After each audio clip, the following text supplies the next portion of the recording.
Good evening. Welcome to the Pandemic Podcast. In tonight's episode, I answer the question: is the Coronavirus Act still necessary? If you weren't aware, the Act today was up for renewal and debated in the House of Parliament. And as expected, once again, the Coronavirus Act was renewed for a further 6 months following a paltry 90 minutes of debate. Now, whilst the more draconian policies such as lockdowns are drawn from the Public Health Act 1984, the Coronavirus Act has become synonymous with a state of emergency, and that state of emergency has been renewed for a further 6 months today. It's evident from the discussion that took part within that 90 minutes that the government is gearing up and ramping up the fear once again with the talk of restrictions again this winter. Yet the discussion did have an undertone of frustration amongst the MPs regarding the lack of scrutiny and due process within the Coronavirus Act renewal. So join me this evening for an analysis of the debate as I share my take on what can only be described as a farcical debate in the House of Parliament once again today. So firstly, if you aren't familiar, the Coronavirus Act is a 324-page piece of legislation that was passed with just one day of debate and received royal assent back on the 26th of March 2020. And this legislation has impinged upon or contributed to the infringement of our human rights and altered many of the other vital pieces of legislation and taken away rafts of protections for the most vulnerable within society. It's had huge and significant health and economic ramifications that were not duly considered prior to its passing. Now, extraordinary circumstances require, yes, extraordinary measures, but not an authoritarian surveillance state that has since emerged. Our freedoms are too often lost in the heat of a crisis, and the Coronavirus Act has become a symbol of the state of emergency, which has been utilized to impose the greatest limitations on our civil liberties in generations and harm our most basic human rights. Now, these emergency measures are not only still in force, they've now been renewed for a further 6 months. The question becomes, when does this state of emergency ever end? When will these dangerous sweeping powers come to pass? When will we see a return to normal of such, with the lurk of the winter viruses, of flus, and the coronavirus playing its role as well this winter? When will we be able to move on with our life as normal? So the first thing I want to talk about is the way in which this policy was renewed. It's just quite frankly shocking. It's quite frankly shocking what we witnessed here today. For those of you who are regular followers of the show, you may have picked up that I'm a football fan and I support my local team, Torquay United, which I've supported since I was about 5 years old. Now, when you listen to this is relevant, by the way, stay with me. When you listen to the commentary, local football commentary, they are a professional football team. For those of you who don't follow football, they're in the National League. But when you listen to the commentary, sometimes it's not clear if a goal is being scored, and B, which team has scored the goal. The commentary is so poor. Now, I give that as a reference point because hopefully I'm going to be able to show you the moment that the Coronavirus Act was renewed in Parliament today, because hopefully, unlike myself, you had something much better going on in your lives than to allocate 90 minutes of your precious time to watching this parliamentary debate.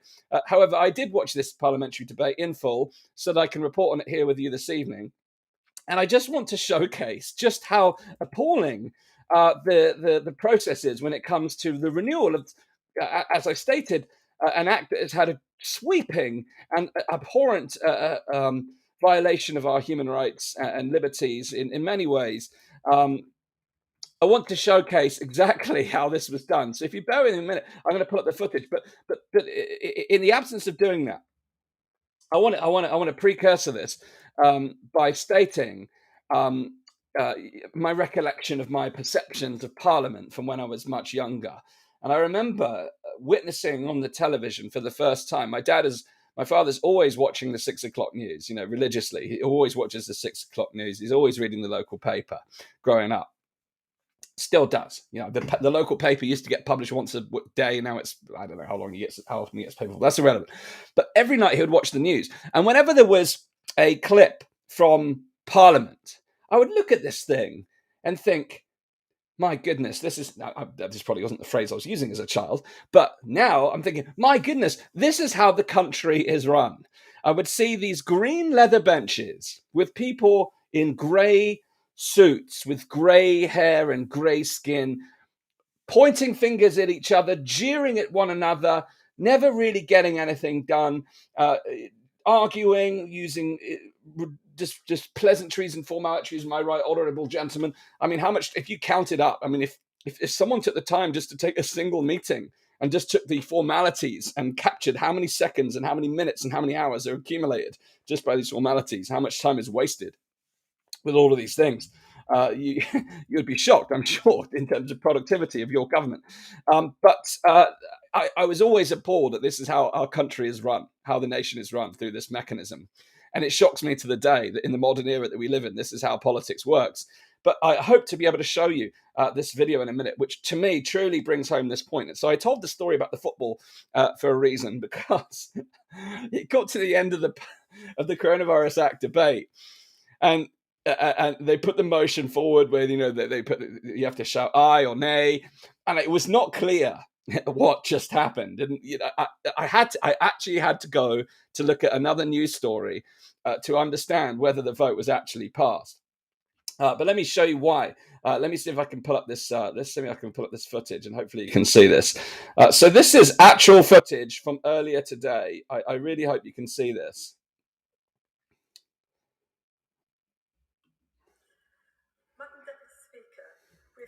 So far in our fight, but we still have a long way to go.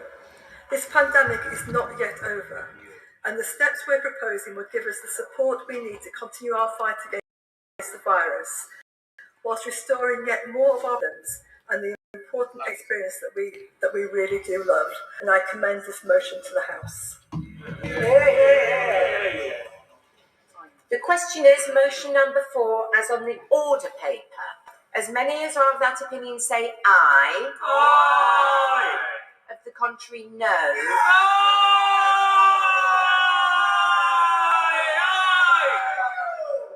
Could I have the no's again? No. I'm afraid, I fear, the mood of the House is not to have a vote on this. I do understand. I think the honourable gentleman would have to rustle up a few more people to really get the sense that we required a vote when we do. I'm sure they will. So I think the ayes have it, the ayes. Thank you. We now come. So there we have it. Chortle, chortle, chortle. Chortle, chortle, chortle, lol, lol, lol, lol, lol. Let's just pass the let's just pass the renewal just like that. I hope you saw that. This exactly as described as when I was a child, witnessing these grey-haired folks in grey suits and grey skin. There's a couple more women in there, thank goodness, compared to when I used to watch as a child. But just simply people jeering in a room. This is how the vote was passed. This is how this draconian piece of legislation is renewed. You know, just take that clip and look at the Speaker of the House, this kind of like, la, la, la, la, la, la. Isn't it funny? You know, it seems like you're not in the mood for voting today. Let's just pass this legislation again for another 6 months, renew the state of emergency, give businesses and the public no sense of certainty whatsoever. Just treat it like a laughing matter. It's not acceptable. Now, for those of you who regularly watch the show, I try and keep a balanced, calm sense of sensibility as I make these issues that we're watching. But throughout the last year, across the over 300 episodes I've done on this thing now, I get most animated after watching political process. This is an absolutely abhorrent reflection of the farcical excuse for democracy that we have in the United Kingdom.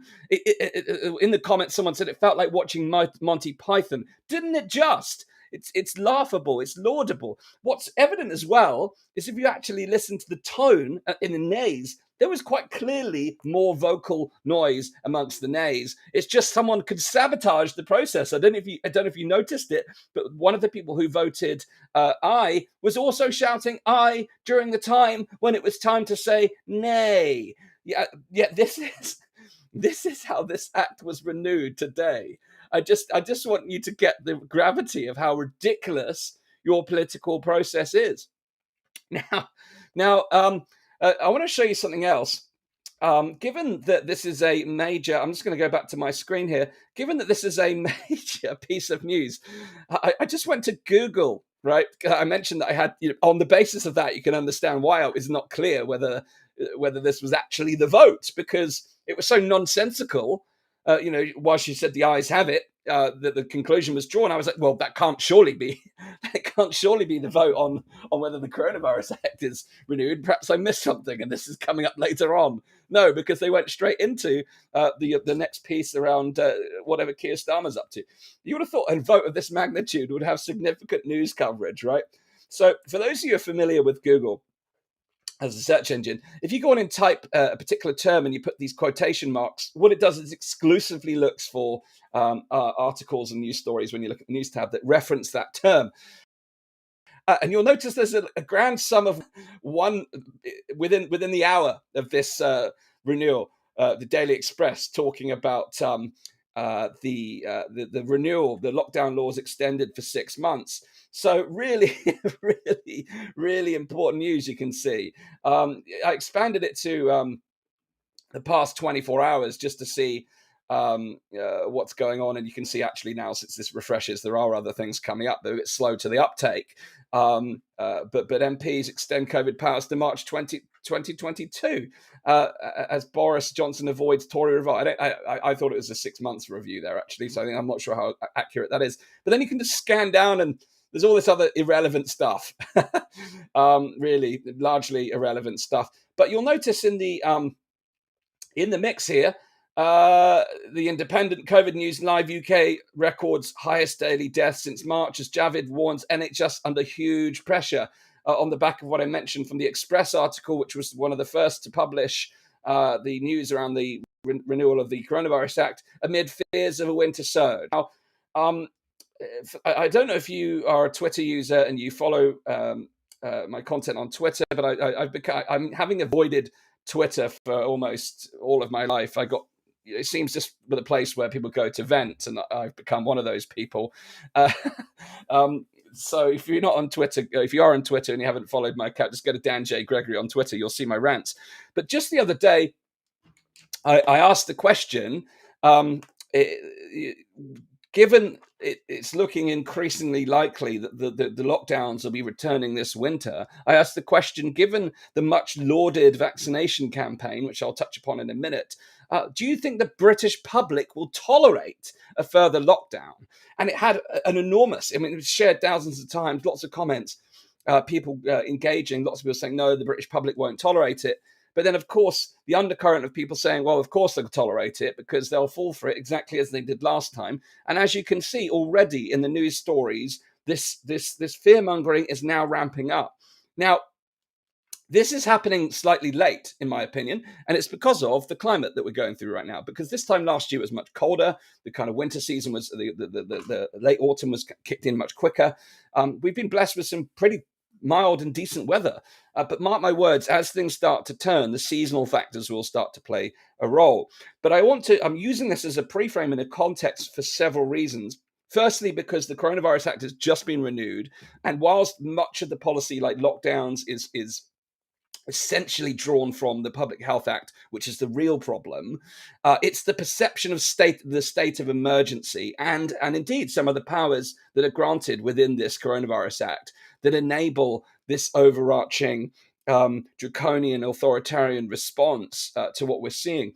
What's fascinating, just to take a global view of this situation, is when you go into Scandinavia and you speak to people in Scandinavia, Norway, Sweden, etc., it feels like a completely different world the conversation about COVID is pretty much minimized. There's none of this fear-mongering. They're pretty much getting on with their lives. There's no talk of further restrictions. Yet here we are in the United Kingdom and various other parts of the world, looking at Australia, Canada. It's just this obsession with the state of emergency and a reluctance to let go. Now, without getting too deep with you here,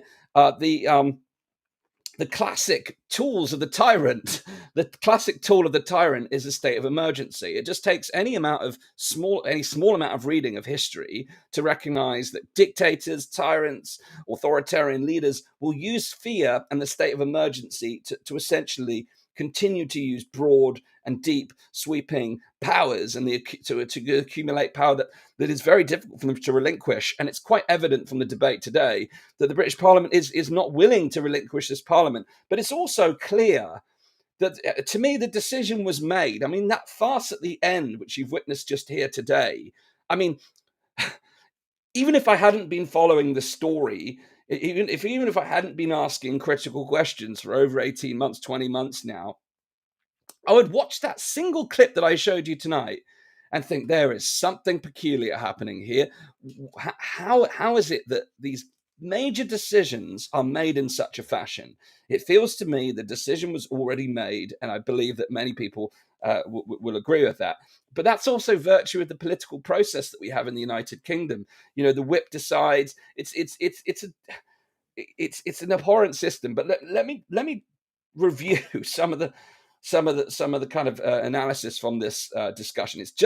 And by the way, this 300-page piece of legislation was put together and put in Parliament in a day in 2020 last year.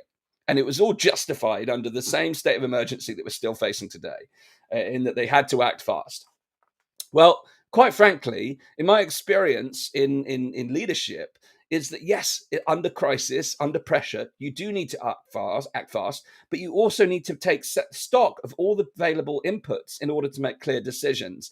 And as information unfolds, you need to be responsive and adaptive to the world around you.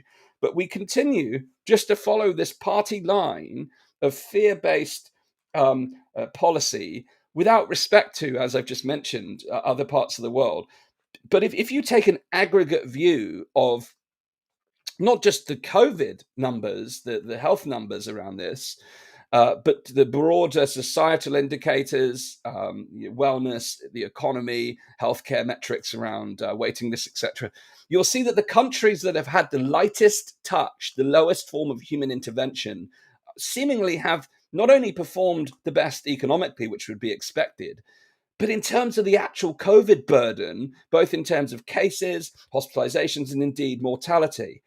Yet these countries, like our own, which become obsessed with intervention and overreach and these draconian policies, we suffer the worst outcomes. Now, that's a very loose assessment of the prognosis of policy. Of course, there's a multitude of variables. You know, every country has a different set of demographics and lifestyle factors, you know, spatial factors. There's loads of different factors. Of course, there are climate, weather, etc. But nonetheless, there are some clear patterns that where there has been excess human intervention in the form of lockdowns, mandates, the kind of mass vaccination campaigns, there has been a far inferior performance. And what shocks me is the world is seemingly unwilling to learn from this. But being willing to learn from that would require foregoing the types of powers that the Coronavirus Act offers. So we're in a situation where, you know, the classic case, by the way, where psychologists will confirm that once power is accumulated under these types of conditions, it's very hard for leaders to relinquish it. And also, as Matthias Desmet, who recently featured on the show, stated, people are actually getting a sense of purpose and meaning from behaving in these ways. Because, you know, having to work under the guise of a crisis and pandemic policy gives people the sense of urgency and meaning that they perhaps lack in their lives and day-to-day jobs outside of all these things that's given them this renewed sense of meaning. But to me, it's a broader reflection of the lack of meaning that these MPs and the public and policymakers have in their lives. That's the real problem. But nonetheless, let's recap, take stock of the 90 minutes debate. So this 90-minute debate was all that was available to discuss this major piece of legislation. There was no, by the way, many of you have watched the pandemic policy. Look, I've been recording over 300 episodes of this pandemic podcast. Most people don't know much about my background, but I've spent, since I was 21 years old, I'm 37 now, in some form of leadership or entrepreneurial capacity. And in the last decade, really focusing on business, entrepreneurship, working at startups, consulting with companies.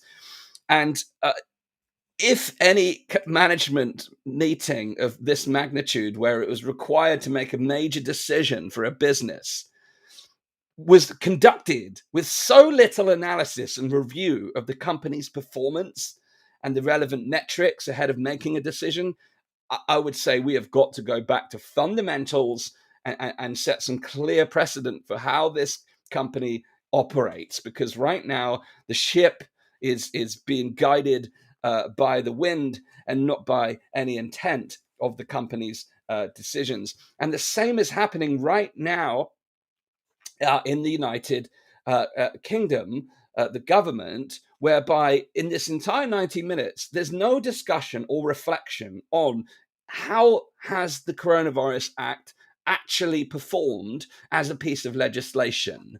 How has any of these individual clauses positively or negatively contributed to the overall impact of the UK's response to COVID-19? There is no performance analysis. There's no cost-benefit analysis. There's no analysis whatsoever whether this act is even suitable within this discussion. So how can you vote for something whereby there is no discussion, zero discussion about the effectiveness of the act itself? Firstly, that should be a major flag to you as a British citizen. If your parliamentarians, your MPs are contributing to decisions without any sense of performance, they're making decisions without that information.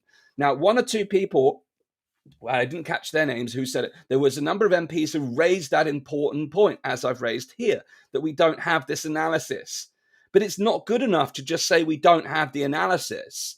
An MP has to have the cojones, the courage to stand up and say we shouldn't be voting on this today because we have inadequate information.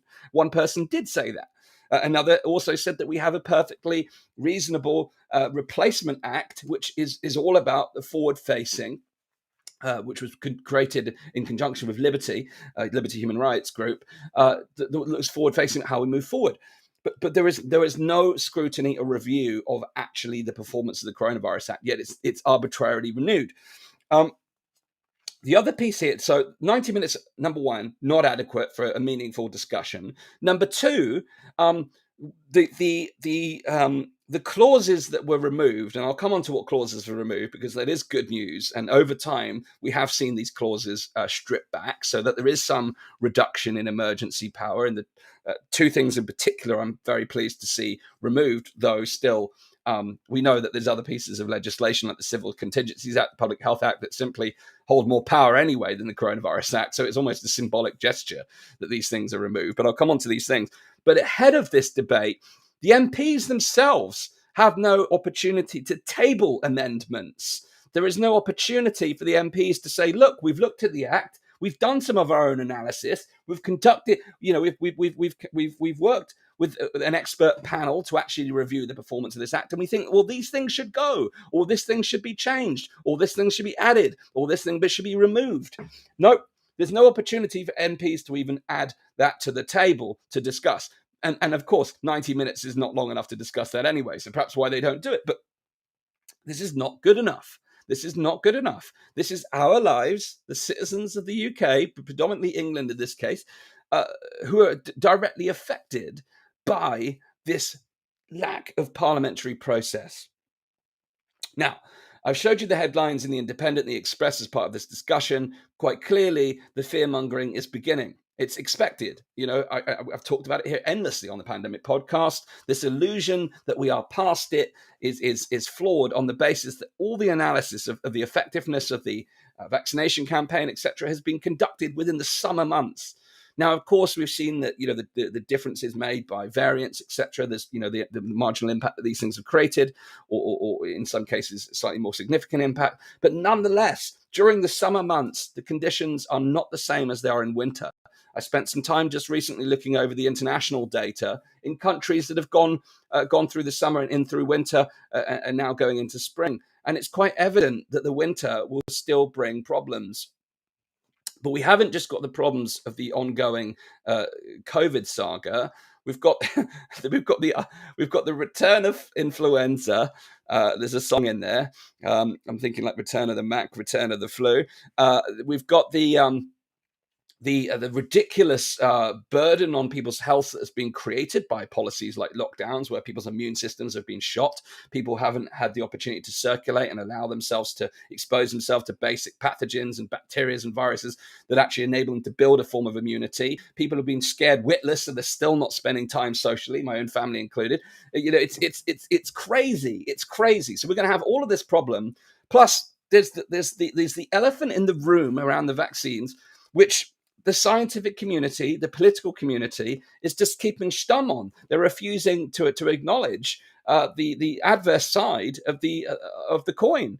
But not only that, there is now. I was presented with some data and some charts that showed not only the waning immunity off the back of the vaccines in terms of the specific response to COVID-19, but also broader waning immunity from the innate natural immune system, which is contributing to what we're seeing, or potentially contributing, for clarity's sake, to this broader resurgence of these other illnesses.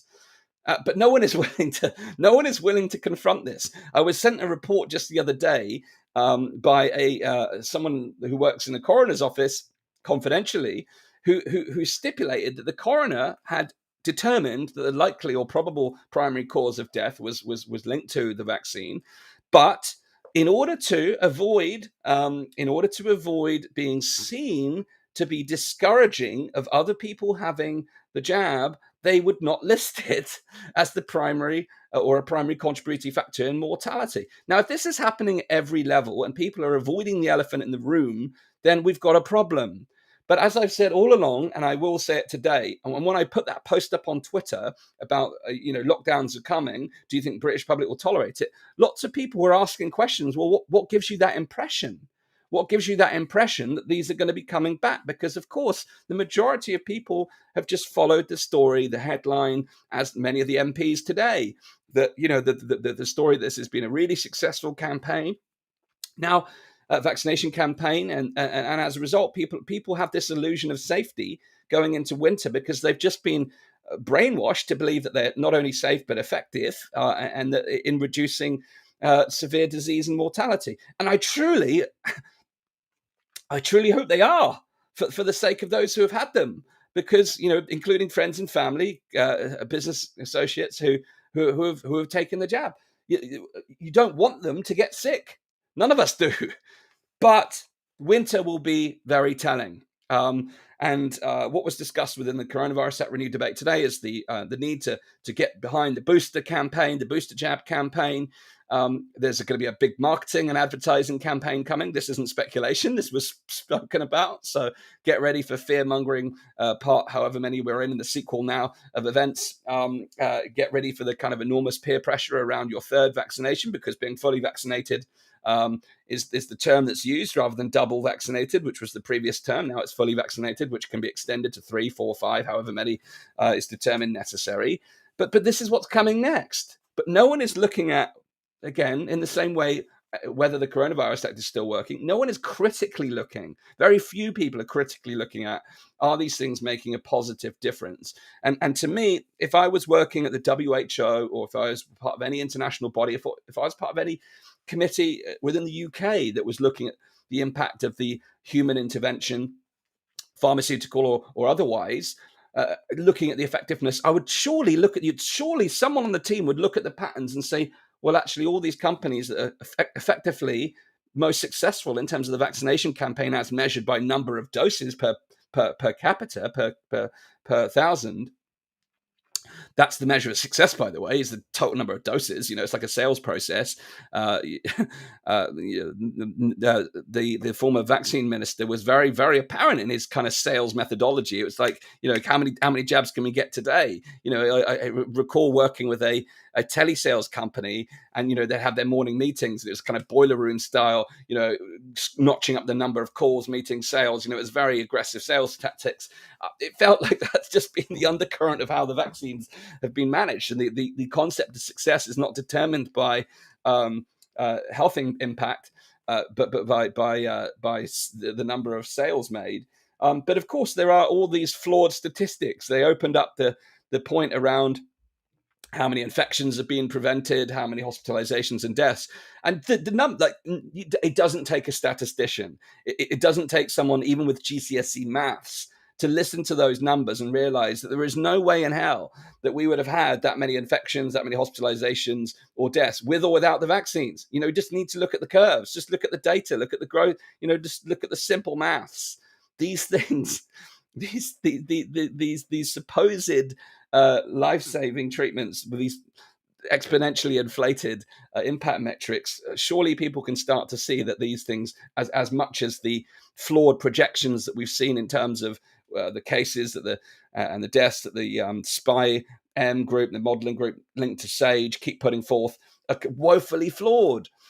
So winter will tell us, but also ultimately, Britain, like many other countries, is trying to get round to this concept of living with the virus, yet still not really making that adjustment to understand that, that means letting go.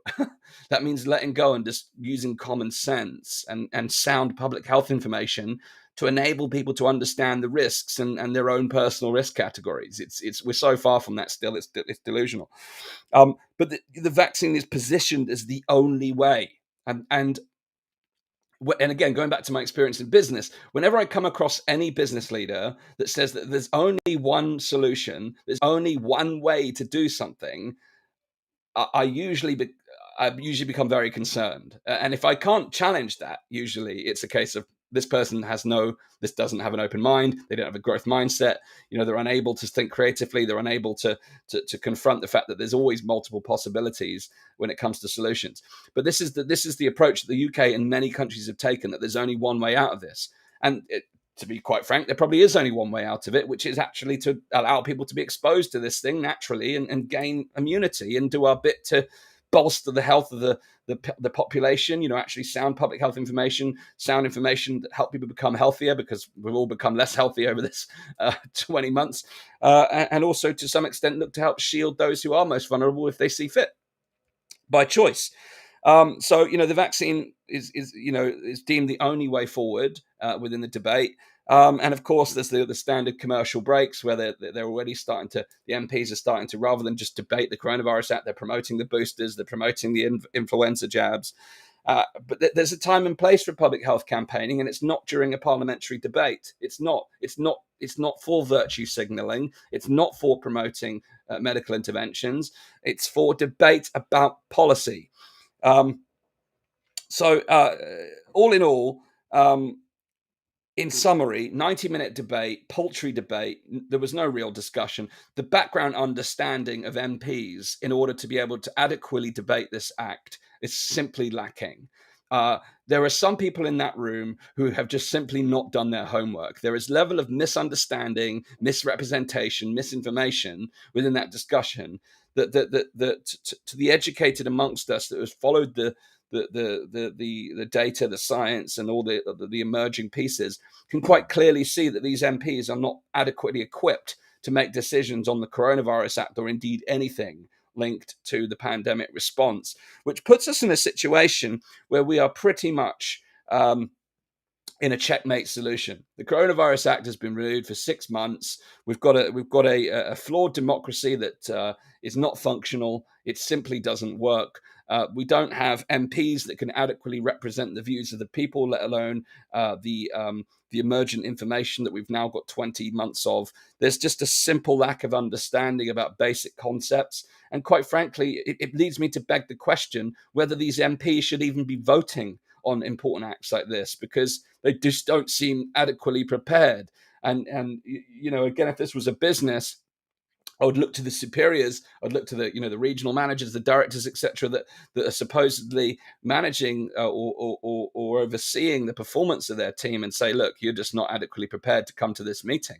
I mean, in my days in corporate, if I turned up on a Monday morning for a board meeting and I was so underprepared and I talked such nonsense, people would my superiors would be having a word with me, at the very least. I wouldn't last very long coming that ill-informed. Yet here we are tolerating this kind of behaviour within our British parliamentary system.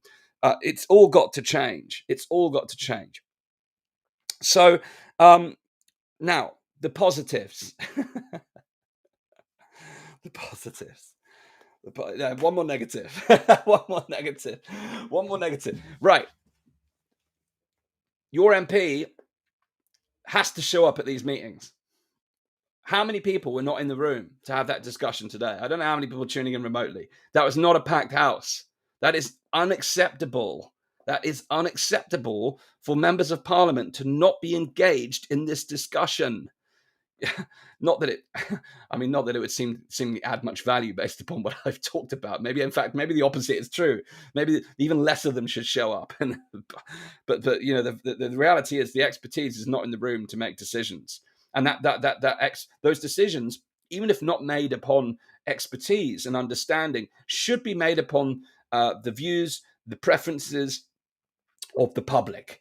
But how many of your MPs reached out to you ahead of this vote today and said, look, I'm canvassing your perspectives on the way that the government has handled COVID-19 with this important act coming up. I'd be really fascinated to understand how you perceive the Coronavirus Act and whether this should be renewed, what your concerns are. But did any one of us hear from our MPs, either directly or through propaganda in the mail? Occasionally get a little newspaper or a little article from my MP. But no one has ever reached out to say, look, what is your views on this government's response? There is no democracy here. It simply is not existent. Now, on to the positives. The last debate I witnessed, there was green shoots of opposition. That opposition has grown. I was disappointed today in the questions that are asked by the majority of the kind of COVID recovery group that has been formed by many of the conservative backbenchers. I was disappointed with the question. Steve Baker put in a good piece around the Public Health Act. Really pleased to see him grabbing the bull by the horns and saying we need to review actually, and make amendments to the Public Health Act. I think that's incredibly important. That's the real heavy hitting act which enables things like lockdowns without scrutiny, without debate. Piece of policy enacted on a Sunday, delivered on a Monday, or policies if you recall, policies being put forward as this is what we're going to do. We're going to announce it in the press and the public, and then we're going to debate it after we've announced it. Come on, come on, common sense, people. It doesn't matter if it's an emergency. That's no way to operate. We're going to do this. Oh, we'll debate it next week. No, debate it first. Make a decision, announce it properly with proper process. So on to the positives. The green shoots were there. Steve Baker's challenge around the Public Health Act was very solid. There was very little. There was, despite a lack of critical questioning, there was a sense of frustration amongst MPs that they're unable under these conditions to do their job properly. And over time, once that frustration builds, the generalized frustration with the lack of parliamentary process, the generalized frustration with the lack of scrutiny, the generalized frustration with the lack of checks and balances, the generalized frustration with the lack of democracy will grow. And then it gets to a point where that frustration becomes pervasive. And when that frustration amongst members of parliament becomes pervasive, it won't matter what's being discussed. It will be about the fact that this is no longer a democracy and parliamentary process is a sham. So there was a very strong sentiment across a number of the MPs that enough's enough. This is not acceptable any longer. And people have been willing to voice that in the House of Parliament. That in itself is a major positive, because that is a turning point, because that is specifically how they feel about the way in which it's done. We could all argue about the specifics, but the way in which this is done, the process, where there's frustration, there's opportunity. So that's something to leverage. And actually, as participants of this conversation watching this now, here's the important piece that we can take away in terms of action. We can all put our views forward about lockdowns, vaccine passports, the Coronavirus Act, and it's important to continue to do that, because the vaccine passports are almost a course set in motion for England as well. Lockdowns are almost inevitable, because and by the way, if they are inevitable, when you've gone through the mass booster program, which is going to, it's supposed to be the over 50s, mark my words, it's going to go through the ranks. Watch it go through the ages again. Watch all the communication around, we need to do this to avoid lockdowns this winter. Then the same piece around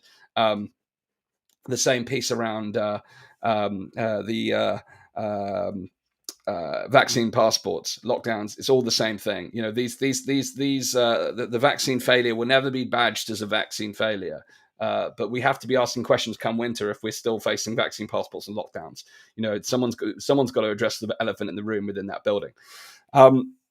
So we've got all of this going on, but here's the opportunity. Leverage the frustration amongst your MP. Yes. Lobby on the specific policies, but take this opportunity to get your MP angry and frustrated about their lack of power, because amongst this, people have accumulated power. Hancock was a classic example. Thank goodness he's gone.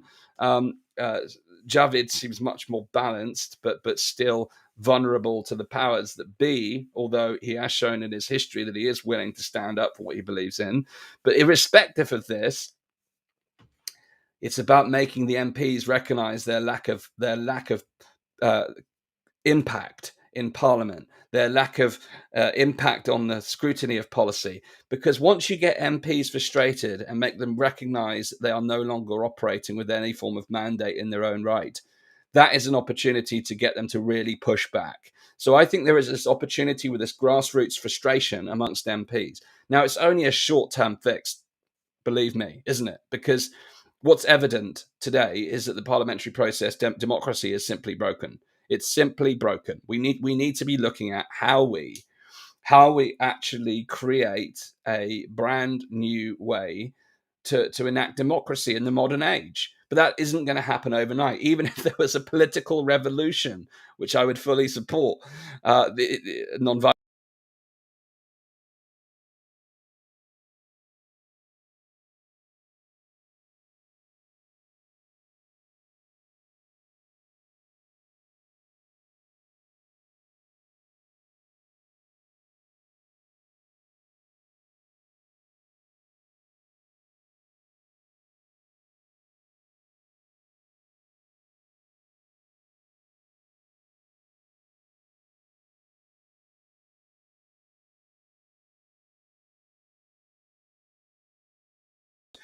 Several of the people have mentioned this idea of mass formation that Professor Matthias Desmet talked about on the Pandemic podcast, now at over 500,000 views across all channels. However, within that conversation, we also talked about power. We also talked about the dynamics of power. So we need to be able to utilize these on a local level with our MPs and make them realize, by taking that helicopter view, that we've got a problem and that democracy is failing and they are part of it. So here's an opportunity. So all in all, deeply disappointed, completely unsurprising nonetheless. And really now people need to be getting ready to tolerate what is about to come this winter with the ridiculous, over the top fear-mongering campaigns, which seems like they've just begun. It's just about to start. The big advertising campaign around boosters, the pressure around vaccine passports and further mandates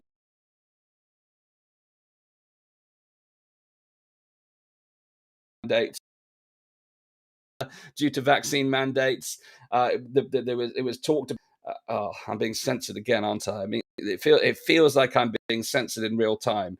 Again, take stock, folks. This is the world we live in. I feel like I'm a blast from the past, someone that's warning you of 1984, Brave New World.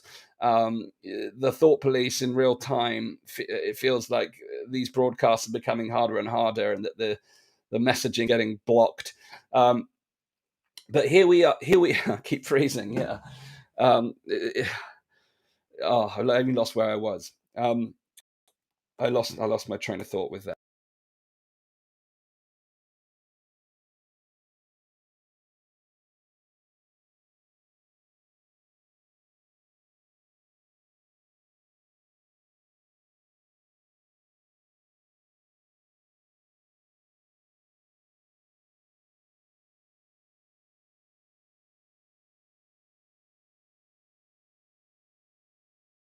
Restoring connection.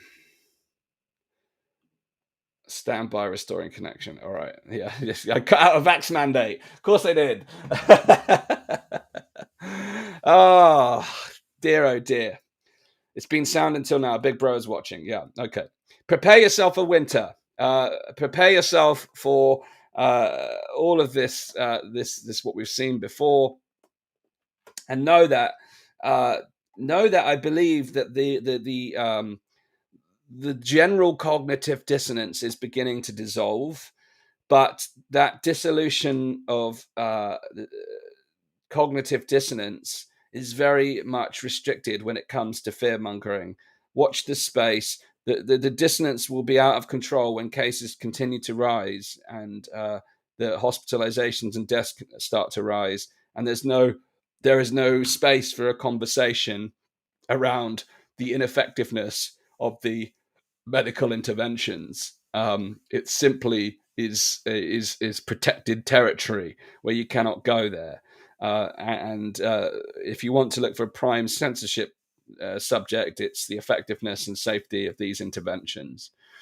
So I always try to leave with a message of hope. I think there is a growing dissatisfaction. The response to my tweet around the prospect of lockdowns was telling, but I'm also very acutely aware that the resistance movement